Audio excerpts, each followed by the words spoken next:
The internet is buzzing with one of the most shocking revelations yet. Joe Rogan has gone public with claims about what Erika Kirk allegedly told. Charlie's parents and fans are asking the big question: was it all a huge lie? According to Rogan, Erika's account of Charlie's final days, his decisions, and the way she handled his legacy may have been entirely different from what she told his family. He claims to have received insider information directly contradicting her statements, suggesting that a story the public thought was sympathetic could be full of deception and manipulation. Social media has exploded.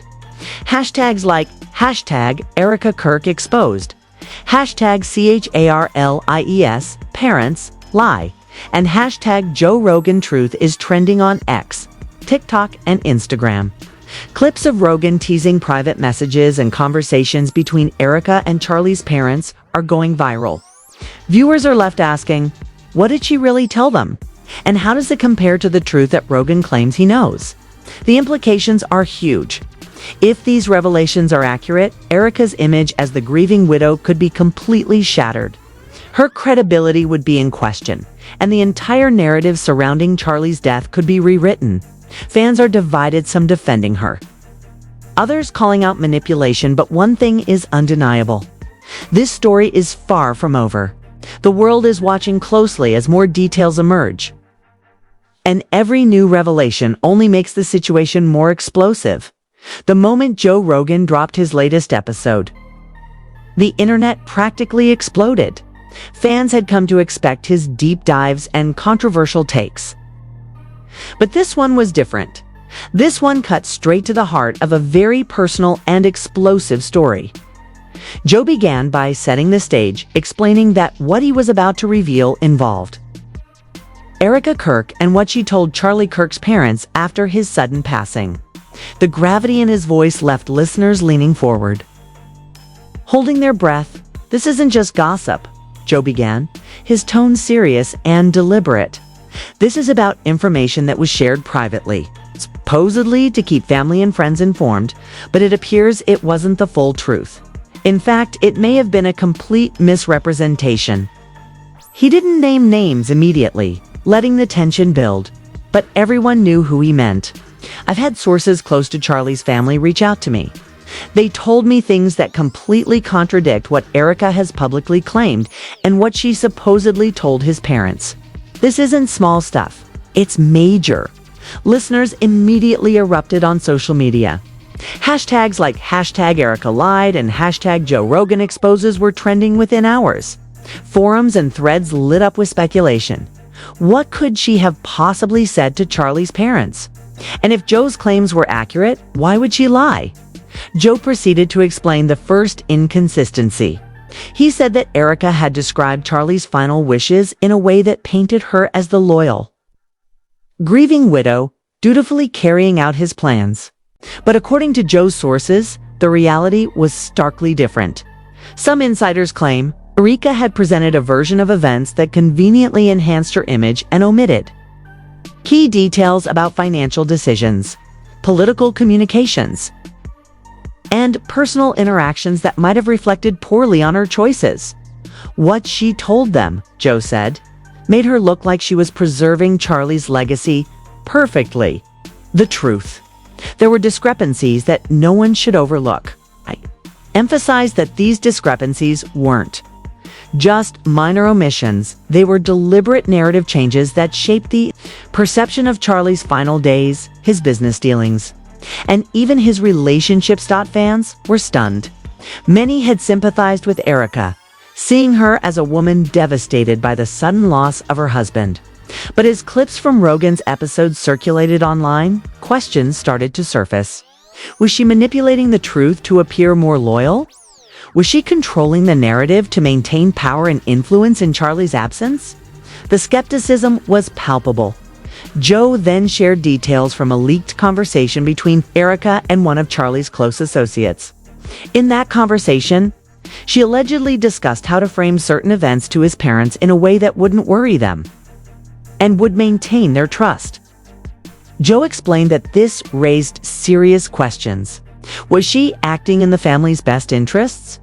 Or was she protecting herself and her public image? The internet began piecing together the timeline. According to Joe, Erika had spoken with Charlie's parents within days of his death, claiming she had done everything according to Charlie's wishes, handled all finances responsibly, and made key decisions on his behalf. But Rogan's sources suggested otherwise.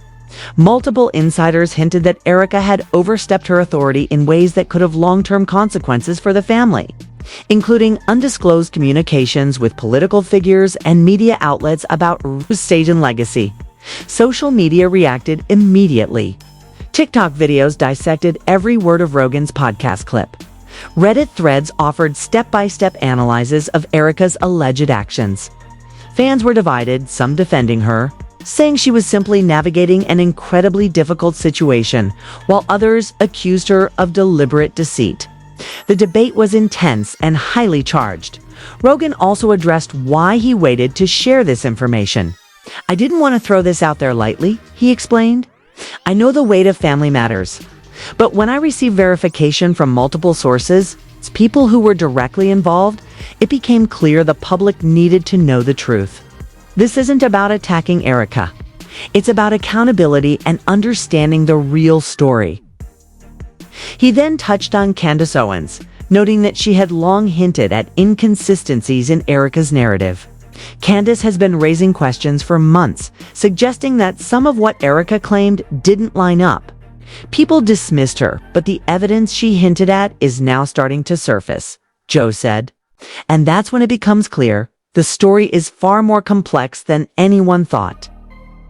Insiders confirmed that Erika's statements to Charlie's parents included reassurances about the estate, public image, and financial decisions that, according to Joe, were not fully accurate. For example, she allegedly said she had handled all donations to Charlie's foundation properly, but several confidential records suggested miscommunications or withheld information. The discrepancies fueled speculation about her intentions, particularly regarding who she was protecting and what she might have been concealing. Public reactions ranged from outrage to disbelief. Some questioned whether Erika's actions were driven by grief, strategic planning, or manipulation. Others wondered how much of this was influenced by pressure from media outlets and political circles, and how much was personal. Rogan didn't provide all the answers, but his account made it clear that Erika's story to Charlie's parents was, at the very least, incomplete and potentially misleading. The episode concluded with Joe emphasizing that the fallout wasn't just about Erika's relationship with Charlie's parents. This isn't just a family matter. What she told them affects public perception, the legacy of a man who worked hard for his platform, and anyone who trusted her narrative, he said. The implications are enormous. By the time the episode ended, social media was ablaze. Clips from Rogan's podcast were everywhere, dissected and debated by fans, journalists, and content creators alike. Erika's credibility was under intense scrutiny, and conversations about trust, legacy, and responsibility dominated online discussions. The first part of the saga concluded with a clear understanding. If Joe Rogan's information was correct, Erika Kirk's version of events given to Charlie's parents was not only misleading but potentially damaging. The questions lingered. Why did she misrepresent the truth? Was it intentional? And what impact would this have on her relationship with the family and the public moving forward? The story was only beginning, and the world knew there was more to come. The fallout from Joe Rogan's explosive revelations about Erika Kirk's conversations with Charlie's parents didn't take long to reach a fever pitch. Social media erupted overnight. Clips of the podcast circulated on TikTok, X, and Instagram, with millions of viewers dissecting every word Joe said.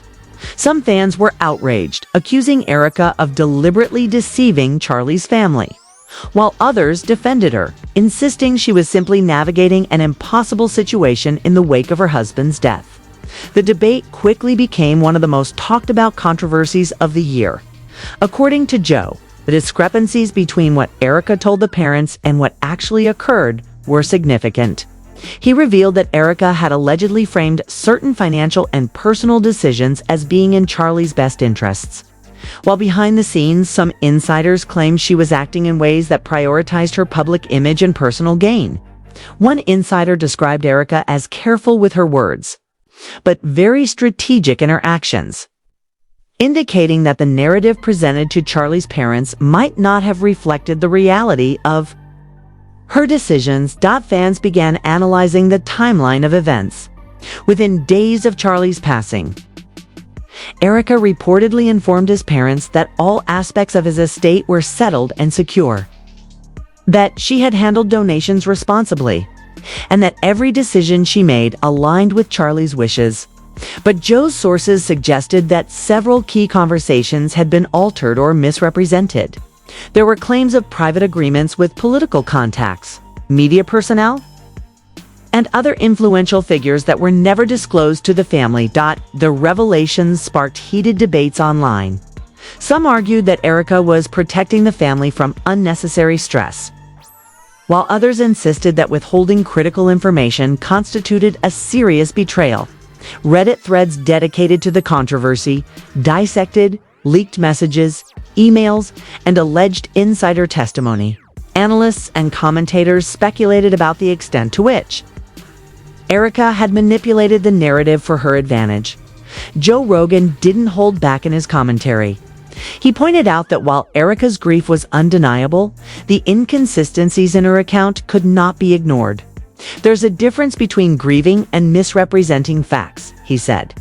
And when it involves the people closest to you, particularly your spouse's parents, transparency matters. Anything less is questionable at best and deceptive at worst. Meanwhile, the media frenzy intensified. Major outlets picked up the story, running headlines questioning Erika's credibility. Articles highlighted the potential implications of her alleged omissions and misrepresentations, including the impact on the family's trust and the public's perception of her as a grieving widow. Interviews with former associates and close family friends added fuel to the fire, with some confirming that Erika had been unusually cautious about what she shared with the parents and why. Amid the chaos, Erika's team released a short statement defending her, claiming that she had acted with love, care, and the best interests of the family at heart. However, the statement did little to quell public speculation, as social media users and journalists continued to circulate alleged evidence contradicting her version of events. Clips of her interactions with media representatives, coupled with purported screenshots of messages with family members, suggested that there were gaps in her account. Candace Owens, who had long expressed skepticism about Erika's behavior, weighed in once again. In a live stream, she praised Joe Rogan for bringing the issue to light and claimed that the discrepancies were just the tip of the iceberg. Candace implied that Erika had consistently controlled the narrative to maintain a favorable public image, even when it conflicted with what was true. Her comments reignited discussions online, with fans debating whether Erika's actions were calculated or simply misguided. Attempts to navigate a complex situation. Joe Rogan went further, explaining how he had verified the information. According to him, multiple independent sources close to the family had corroborated key details. Some sources, he said, were hesitant to speak publicly due to fear of backlash or legal repercussions, but their accounts aligned closely with the inconsistencies he identified in Erika's statements. "I wouldn't bring this up if it weren't verified," Rogan emphasized. "This is about understanding what actually happened, not speculation or hearsay." The controversy began to affect Erika's public appearances. Interviews that had been scheduled were postponed or canceled. Sponsors and partners distanced themselves, and her social media presence became increasingly scrutinized. Fans noticed subtle changes in her tone and messaging, interpreting them as damage control in response to the Rogan revelations. Every post, every statement was dissected for potential inconsistencies, fueling speculation further. Legal experts also weighed in, discussing the potential consequences of misrepresenting information to family members in sensitive situations. Some suggested that while there might not be criminal liability, the revelations could have serious implications for Erika's reputation and influence. particularly within social and professional circles tied to her late husband's legacy. The story took another twist when a new leak appeared online, purportedly showing Erika in a private conversation with a close confidant, expressing concern about how Joe Rogan's podcast could affect the family's perception of her actions. In the clip, she reportedly said, "I just hope they understand why I did what I did. I didn't want to hurt anyone, especially his parents." The recording, however, was immediately dissected online, with viewers arguing that her tone suggested calculated concern rather than genuine remorse. Public reaction was a mix of outrage, sympathy, and disbelief. Some fans argued that Erika's attempts to frame her actions as protective were plausible, given the emotional and financial complexities of the situation. Others criticized her for presenting an inconsistent narrative to the people who trusted her most. Social media became a battleground, with debates breaking out over ethics, transparency, and personal responsibility in times of grief. By the end of the week, the story had evolved into more than just a private family matter. It had become a national conversation about trust, grief, and the responsibilities of those in the public eye. Joe Rogan's podcast served as the catalyst, and Candace Owens' commentary amplified the conversation, ensuring that the revelations about Erika's statements to Charlie's parents would remain in the spotlight for weeks to come. As Part 2 concluded, the key takeaway was clear. If Joe Rogan's claims held true, Erika Kirk's narrative to Charlie's parents was not the full story. Questions about her intentions, credibility, and transparency would continue to dominate social discourse, leaving the public to decide where the line between protecting loved ones and manipulating truth truly lies. The tension surrounding Erika Kirk reached its breaking point in Part 3 of this explosive saga. After Joe Rogan's episode and Candace Owens' commentary, the public's curiosity had reached a fever pitch. Everyone wanted to know, how would Erika respond to these serious allegations about what she told Charlie's parents? And could she salvage her reputation in the wake of these claims? Erika's first response came not in a formal statement, but in a raw, unfiltered video posted to her social media. Sitting in her living room, visibly emotional, she addressed the controversy head-on. "I know people are upset," she said, voice trembling. "I made mistakes, yes, but I never intended to deceive my family. Everything I shared with Charlie's parents was out of love and concern. I wanted to protect them from more pain. I wanted to shield them from the chaos that followed his passing." Her statement, however heartfelt, was immediately met with skepticism. Social media erupted once again. Some praised her for speaking directly and humanizing herself. Others accused her of deflecting and attempting to spin a narrative in her favor.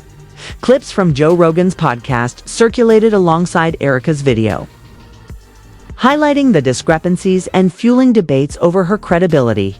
Joe Rogan doubled down on his claims.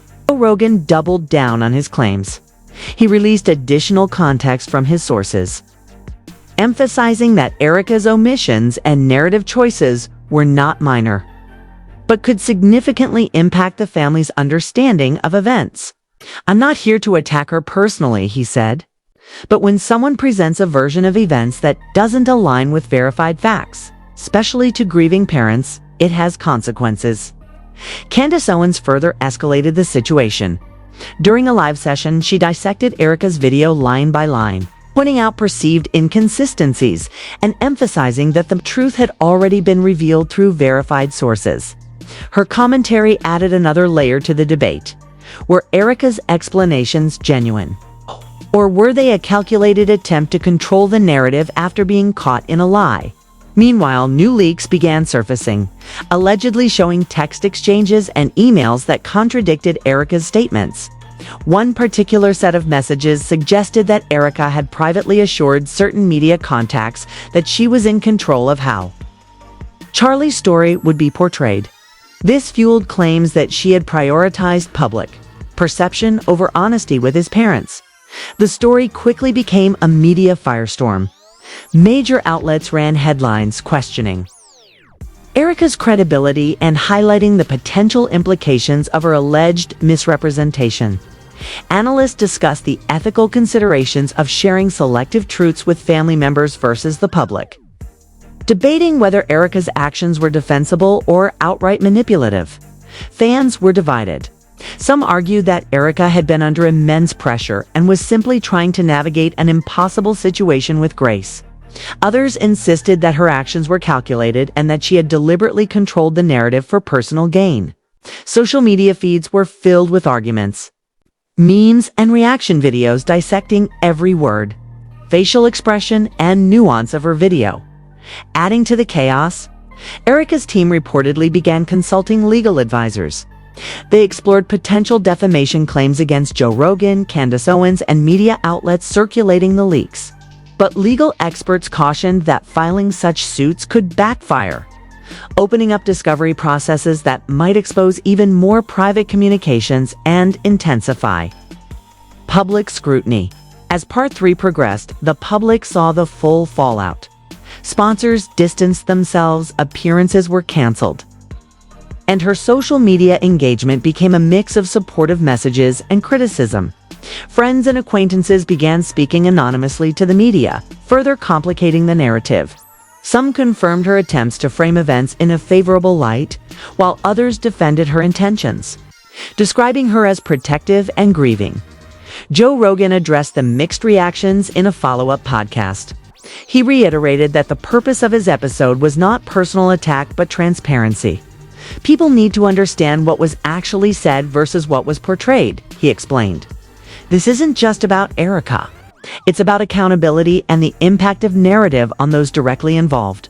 Candace Owens, after observing the initial fallout, posted a cryptic message on social media. Truth doesn't need defending. Lies defend themselves until they are exposed.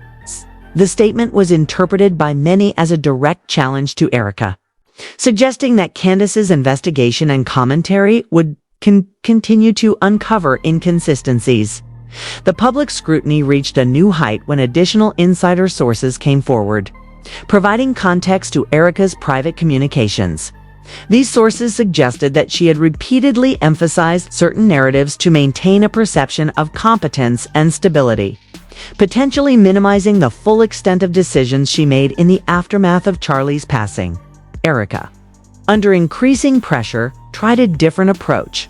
She began conducting private interviews with sympathetic journalists seeking to clarify her side of the story. In these conversations, she framed her actions as protective measures intended to safeguard Charlie's parents from unnecessary stress while maintaining his legacy publicly. She insisted that any omissions or selective disclosures were motivated by concern, not deception. Yet, the court of public opinion was far from convinced. Social media users continued to debate the ethics of her choices, comparing her statements to Joe Rogan's sources and Candace Owens' commentary. Videos analyzing her tone, word choice, and body language went viral, further polarizing opinions. By the end of Part 3, the narrative surrounding Erika Kirk had evolved into a complex web of grief, alleged deception, and public scrutiny. Joe Rogan's revelations had set the stage. Candace Owens' commentary amplified the debate, and Erika's attempts at explanation added nuance, but did little to quell speculation. Ultimately, the situation highlighted the challenges of navigating private grief in a public arena, the consequences of selective storytelling, and the relentless scrutiny that comes with being in the spotlight. While Erika's intentions may have been protective, the inconsistencies revealed by Rogan and reinforced by Owens created a lasting debate about truth, trust, and accountability. This story is far from over. With Joe Rogan's revelations, Candace Owens' relentless commentary, and Erika Kirk's attempts to clarify her side, the drama surrounding what she told Charlie's parents continues to unfold. Who is telling the truth? Was Erika genuinely protecting her family, or was she shaping a narrative for public perception? And how will this affect her credibility moving forward? Make sure you hit the subscribe button and turn on notifications because we'll be diving even deeper into this saga. In upcoming episodes, we'll break down